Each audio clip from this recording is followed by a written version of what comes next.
Even if that person Treatment. had robbed somebody, that person needs treatment. Yes. And the people who cannot shake whatever it is that afflicts them tells me that free will cannot be as free as we think it is. Do you remember the shooter in the University of Texas at Austin? I remember that one. Okay? Yeah. There's a movie they made out of it called The Tower, Yeah. where he left a note saying, I just want to kill people. Something must be wrong with my brain.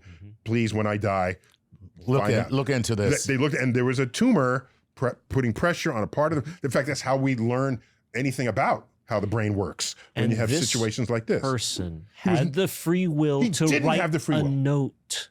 He had the free will to write the note. So he did not have the will to resist shooting. But that's the line that you were talking about is a partial one. Why isn't that line always in motion as we learn more and more about how the mind works?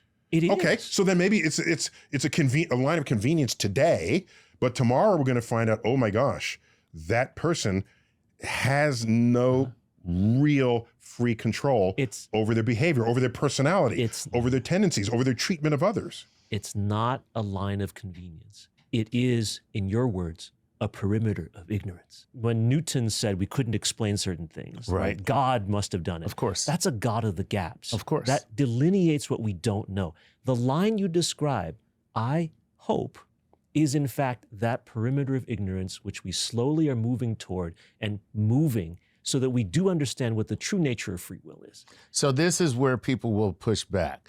Most people are concerned not about the actions, but the consequences. So what they're thinking about is the punitive response to someone who does something wrong.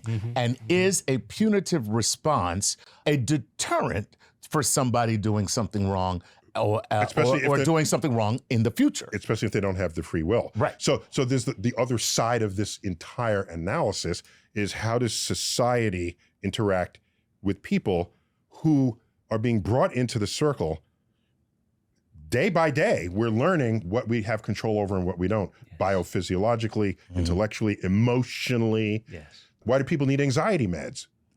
Do they have the freedom to not they have be children. anxious? That is why.